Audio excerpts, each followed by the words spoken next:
Mga kabart kalesius, magluluto tayo ngayon ng patola na may mismo. Siomay ang sahog. So, ayan, yung siomay natin mura lang. Isa to sa mga budget friendly na ulam ngayong kamahalan ng mga bilihin. To holiday siomay, 50 pesos lang. Tapos, ayan, prito muna natin siya ng bahagya. Tapos, andyan na yung bawang at sibuyas. Ayan, huwag niyang pansinin yung sunog, masarap yung totoo. So, ayan, lagyan na natin ng maraming paminta.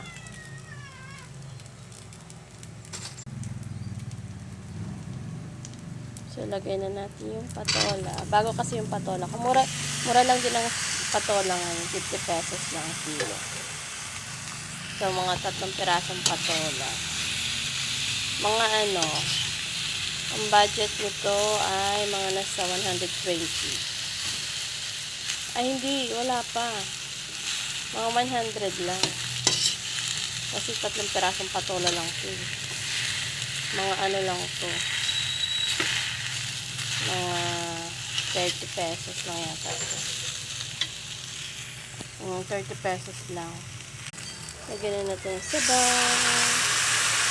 So, ayan. Nilagyan ko na ng sabaw.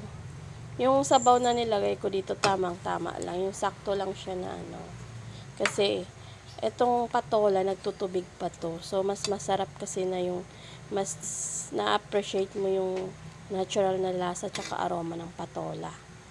Mas manamis-namis kasi ang lasa nito pag yung hindi gaanong masabaw. Tama lang yung sabaw niya. Wag naman yung sobrang tuyo. Basta yung may sabaw lang na tama lang. Wag mo siya sobrang daming sabaw. Kasi ito may tutubig pa to. So, takpan muna natin. Ay, lagyan ko muna ng asin bago takpan. Para ma-absorb na rin ng patola yung lasa na yung asin. Yung gulay. So, ayan. Timplahan na lang ulit. Or else, kung matabang timpla mo, kagaya ko, wag na.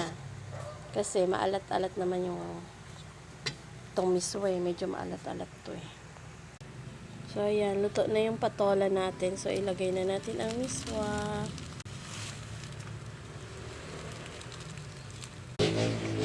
Sabay na natin yung maraming dahon ng sili galing sa kapitbahay.